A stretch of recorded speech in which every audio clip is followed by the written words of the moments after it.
Hello everyone, and welcome back to Queen Elizabeth, A Day in Her Life. As most of you know, we've been in the life of the Queen Mother with the book entitled Queen Mother by William Shawcross. What an adventure it's been. So I thought I was going to be able to do this final video about the Queen Mother, but it's going to take two videos because it's a little longer than I expected. But all of this makes me a little bit sad. We have been with the Queen all the way. We saw her and her close-knit family in Scotland, her being a very friendly and social young lady. Next, how she started dating Prince Albert, and he fell in love with her right away and wanted to marry her. Elizabeth was hesitant. She didn't want the responsibilities of being in a royal family, but after turning him down numerous times, she finally said yes. Once she married him, she loved being with him, and when they became the king and queen, Elizabeth was a natural in the queen role. She was also the perfect wife for her husband, who never thought that he would have to step into the king's role. She supported him and helped him in his position, and they both helped the people of Great Britain cope during World War II and gave the people hope. Next, they had two beautiful daughters, Elizabeth and Margaret. Princess Elizabeth then stepped into her role as queen after her father died, and she too was a natural. After King George VI died, the Queen Mother felt a little lost. She was no longer queen, but then she started to work with the royal family and went to different countries representing the monarchy, and she did a great job, and everybody loved her. So let's see what's happening today.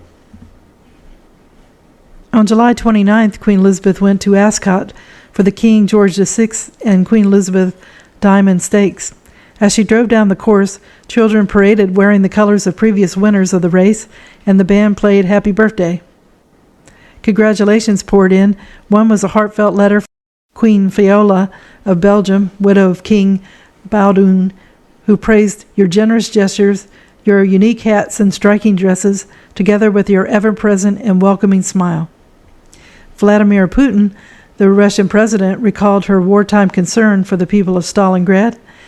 Tony Blair said that she was being honored for being a great example to us all of service, and Andrew Motion, who succeeded Ted Hughes as poet laureate, wrote a long, affectionate tribute to her birthday, and it ended with, "My dream of your birthday is more like a wedding, the August sky confused with confetti and lit with the flash of our camera gaze, the centuries' eyes of homage and which understand best the persistence of love."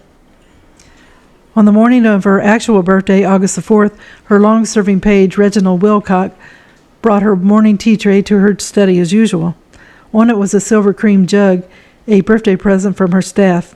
Wilcock was ill with leukemia, but had been determined to see this day.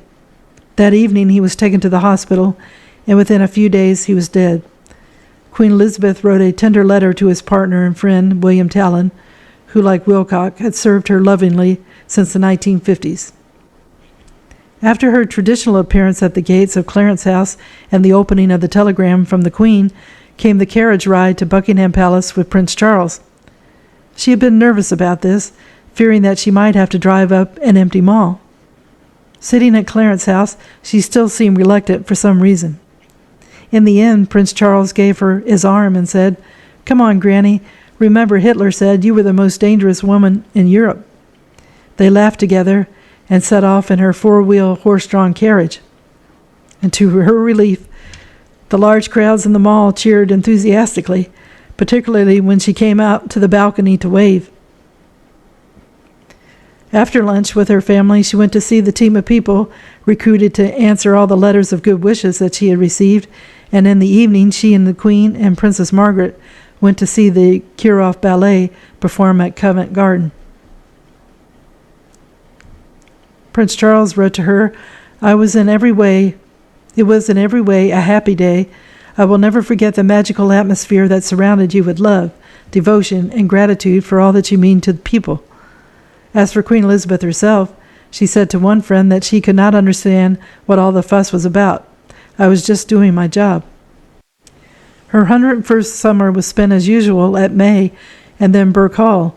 Back in London at the end of October, she received one more birthday tribute. The Governor-General of Canada came to Clarence House to present her with the insignia of the Order of Canada. November the 3rd, the Queen Mother fell in her bedroom at Clarence House and broke her collarbone. She had to remain in bed for 6 weeks. She was looked after by her dresser, Jackie Meakin, and her page, Leslie Chappell. These two cared for her with the utmost devotion in the months ahead. Outwardly, her final year, 2001, followed the pattern of the others, which it seamlessly followed. But she grew frailer and suffered more pain, but she was determined to conceal it. The Queen Mother was sad about the constant deterioration of her younger daughter, Princess Margaret. Princess Margaret had been unwell since the 1970s, suffering migraines, laryngitis, and bronchitis. She had depression, she had had part of her lung removed, and in 1998, she had her first stroke. In March of 1999, she severely scalded her feet in a bath in her house in Mustique and never really recovered from those burns, nor from the second stroke she suffered there. In February 2001, Queen Elizabeth made her first public appearance after her collarbone fracture at the memorial service for Lady Elizabeth Bassett, who had died on November 30th, 2000, and with whom she had shared her devout faith. The service took place in the Savoy Chapel, and according to the chaplain, the Reverend John Robeson, Queen Elizabeth seemed serious, sad, and wistful in remembrance of her old friend, but she was still lively too. That same month, she presided as usual over the lawn meet of the Eton Beagles. Then she had her annual house party for the Grand Military Race meeting at Sandown Park in March, but to her disappointment, foot and mouth disease forced a cancellation of the Cheltenham races. In early June 2001, she lunched privately at All Souls in Oxford, an annual custom she really enjoyed. At the Sandringham Flower Show in July, she toured every stall in her buggy and entertained her usual house party, including the Queen and the Prince of Wales. Her grandson, as always, marveled at her stamina and wrote to her that no one would ever have known that you were actually feeling pretty tired. She was even more tired a few days later. She had a racing house party at Royal Lodge for the King George VI and Queen Elizabeth Stakes at Ascot. She insisted on going to the races, but when she got back home, she almost collapsed. She was taken to King Edward VII Hospital, where she was discovered to be suffering from anemia. Blood transfusions were prescribed to get rid of the iron deficiency. The Queen Mother was determined as ever, and she demanded that the treatment be carried out overnight so she could get back to Clarence House in time for her 101st birthday. In these circumstances, members of her household expected her to wave from the window to the crowd that had gathered on August the 4th, as always. But no, she insisted on going to the gate and greeting the people in the street like she always had done. She then gave lunch to the Queen, the Prince of Wales, and others in the family, and that evening she went to the ballet at the Royal Opera House. Then once again she flew to her castle in the north. Prince Charles wrote to her to thank her for the joy of being with her on her 101st birthday.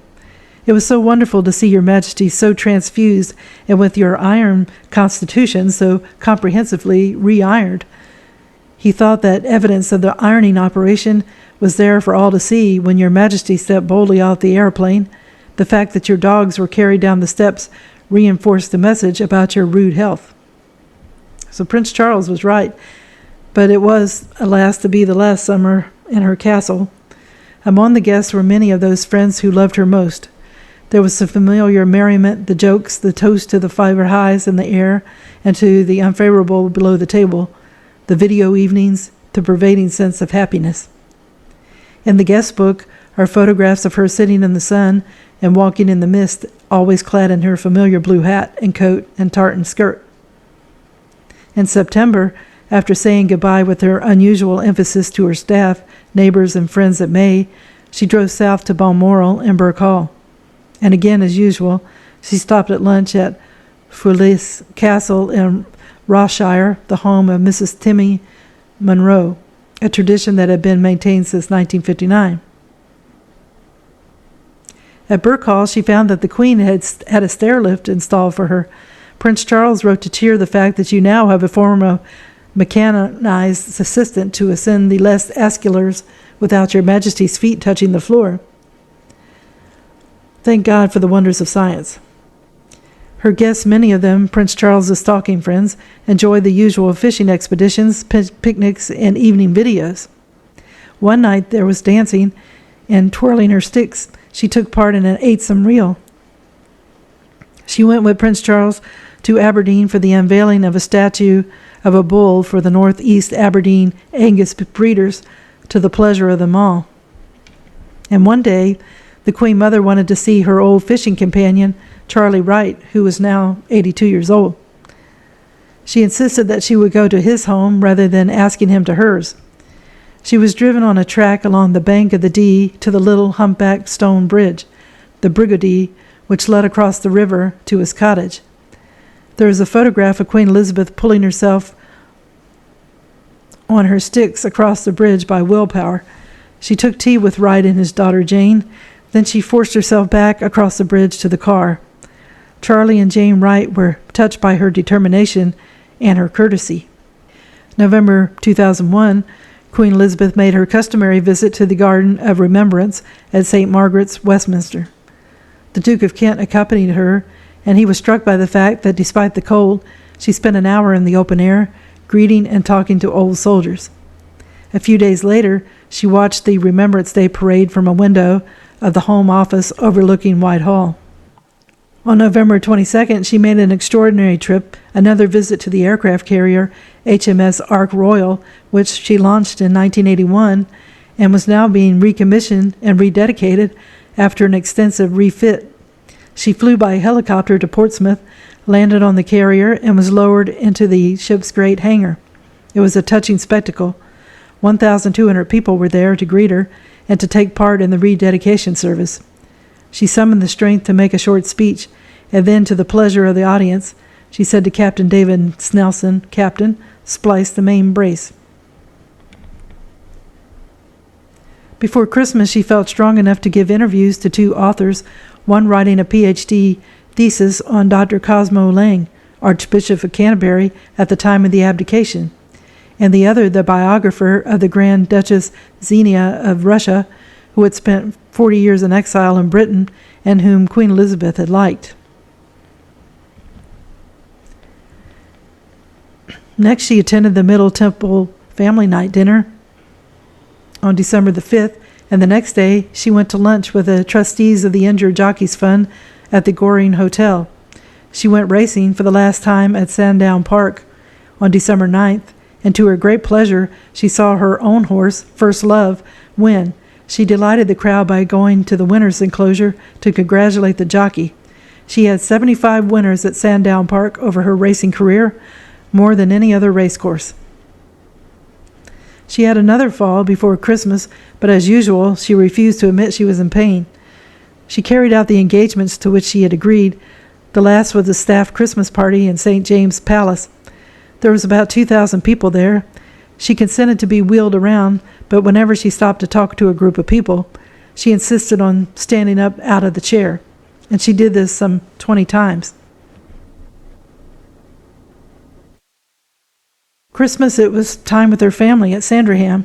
She and Princess Margaret flew there together by helicopter and landed in a blizzard. After her 2 strokes, Princess Margaret was now in a wheelchair. Queen Elizabeth wasn't well either. She developed a cough over Christmas and had to spend much of the holiday in her room. By early January 2002, she was better and able to come down and mingle with her family, but then she caught another virus which she couldn't shake off, and she stayed in Norfolk.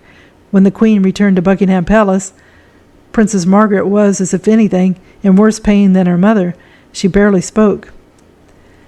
When the princess left for London, Queen Elizabeth carried out the family tradition of waving a white handkerchief in farewell as her daughter was wheeled out of the saloon to the car. It was their final parting. Queen Elizabeth would have stayed on in Norfolk, but 3 days later, on February 9th, the Queen telephoned her mother to say that Princess Margaret had died. The princess had suffered another stroke the previous afternoon and then developed cardiac problems. She was taken to King Edward VII Hospital during the night, and she died there Saturday morning. She was 71. The death of a child is rough on a parent, whatever their age, but Queen Elizabeth knew her daughter had been suffering with no hope of relief. Prince Charles immediately went to Sandringham to comfort his grandmother. She told him that Margot's death had probably been a merciful release. He agreed, and shortly afterwards he sent her a letter in which he related that Anne Glencairn, one of the princess's ladies-in-waiting and a good friend, told me that she had seen Margot on Wednesday last week, and that she had said to Anne that she felt so ill that she longed to join Papa. He added, I thought this was so incredibly touching. A few days after the princess's death, Queen Elizabeth fell again. She damaged her arm, which had had to be dressed by Dr. Campbell, but she insisted on attending her daughter's funeral at St. George's Chapel in Windsor. She was flown by helicopter and maneuvered with difficulty into a car to be taken to the chapel. The service was tranquil. The melancholy but reassuring words of the 23rd Psalm, I dwell in the house of the Lord, seemed to many in the congregation to be opposite to the life and death of the devout, talented but troubled princess, whose greatest joy was to be a loving mother to her 2 children. As the coffin went out in the chapel, Queen Elizabeth struggled to her feet. Princess Margaret was cremated, and she asked that her ashes be interred in the King George VI Memorial Chapel in St. George's. After the funeral, Queen Elizabeth went home to Royal Lodge for the last time. I will end the video here. In this episode, we see that the Queen Mother was weaker, but refusing to give in easily to her frail state and numerous medical treatments that she had to have. She always wanted to continue as she always had. She had determination, and she was an inspiration. So the next episode will be the last episode concerning the Queen Mother book. And then next we are going to go into Queen Alexandra after that. I had that request made by somebody when I first started doing the Queen Mother book, so it's been a while, and I hope there's still a viewer. So I will do the Queen Alexandra next. And then after that, I'll check with everybody and see what person you want me to do after that. Well, I hope you enjoyed the video, and if you haven't subscribed, if you could do so, it would help the channel to grow, as well as giving it a thumbs up. It's all a great help. And if you haven't clicked on the notification bell, if you could do that, it lets you know when a video is posted. More importantly, I want to wish everybody a good day, and tune in again soon for another episode of Queen Elizabeth, A Day in Her Life. Thank you. Bye.